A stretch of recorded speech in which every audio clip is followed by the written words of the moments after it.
Sure. Now, the man who received 5 talents immediately went out and put his money to work for him, and he gained 5 more. So also, the man who received 2 talents gained 2 more. But the man who received 1 talent, he went out, dug a hole in the ground, and hid his master's money. Now, after a long time, the master of those servants returned and settled accounts with them. The man who received 5 talents came and brought the other 5. Master, he said, you have entrusted me with 5 talents. See, I have gained 5 more. His master replied, well done, my good and faithful servant. You have been faithful with a few things. I will put you in charge of many things. Come, share in your master's happiness. Then the man who received 2 talents came. Master, he said, you have entrusted me with 2 talents. See, I have gained 2 more. His master replied, well done, my good and faithful servant. You have been faithful with a few things. I will put you in charge of many things. Come, share in your master's happiness. Then the man who received 1 talent came. Master, he said, I know that you are a hard man. Reaping where you do not sow, and harvesting where you have not scattered seed.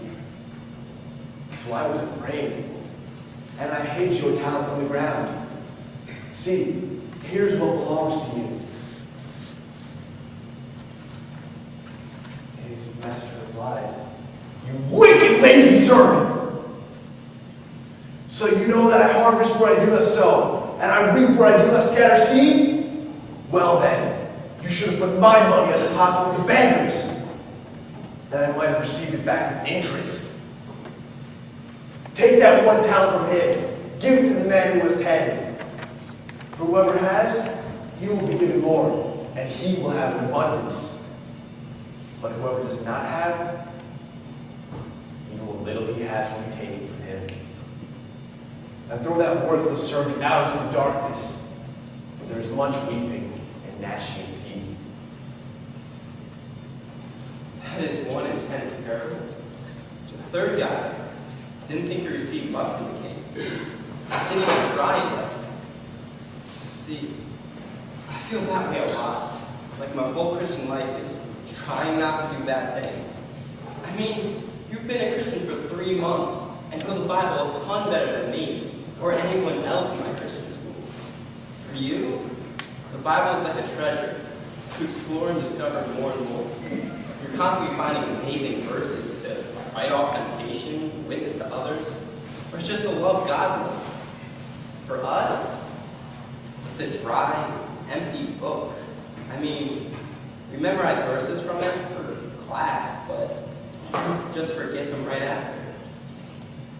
Alex, do you think maybe I'm not a Christian? And that one day I'll be thrown into the darkness? Where there's weeping and gnashing of teeth? That's between you and God. When you really get down to it, only God knows for sure. But what do you mean? I believe everything about Jesus I'm supposed to believe. I've said the prayer inviting him into my heart. I've been baptized. I rededicated my life to him 3 or 4 times. I am a student chaplain at my school. The Bible teaches us in Jeremiah 17 that our hearts are deceitful, that we can pour ourselves easily. You can do every single thing the Christian world tells you to do, but still not be right with God. It's not about doing good works. In Matthew 7, Jesus says that many people will think they are right with him, only to have him tell them in the end, I never knew you. I've never thought about it that way. You're starting to scare me, Bill. I'm not trying to scare you. But we really need to examine our hearts. The claim that the God of the universe has stepped into my life and transformed my eyes to see transformed spiritual truth is a giant claim, not some trivial ticket to heaven that means nothing during our life here on earth. But you're still not answering my question. Do you think I'm one of the millions fooling themselves? Or am I a real Christian who just had an incredibly bad day? You told me you believed in Jesus and invited him into your heart. Based on what you told me, I consider you a real Christian brother who likes Jesus. I challenge you to make sure you're ready. Ready for what? I'd like you to be an accountability partner where we keep each other strong. What do you mean? Whenever I'm tempted with porn or anything else, I want a Christian I can call who will pray for me and encourage me.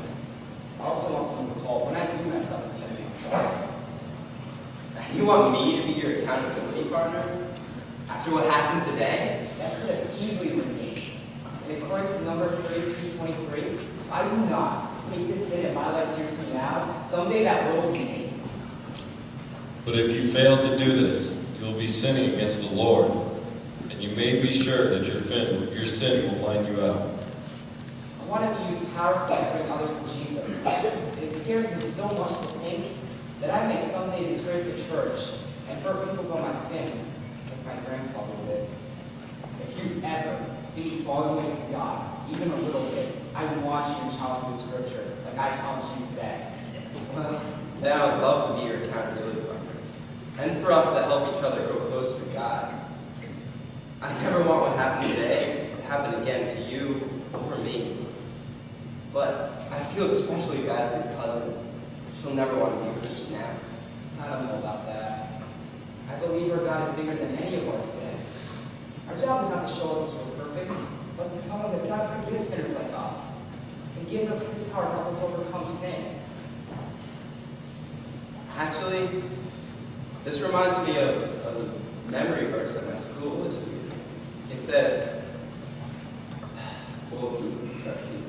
it says that if someone is to cause one of the little ones to sin, that he should be thrown into the ocean with a millstone tied around his neck. I deserve to be drowned in the sea for what I did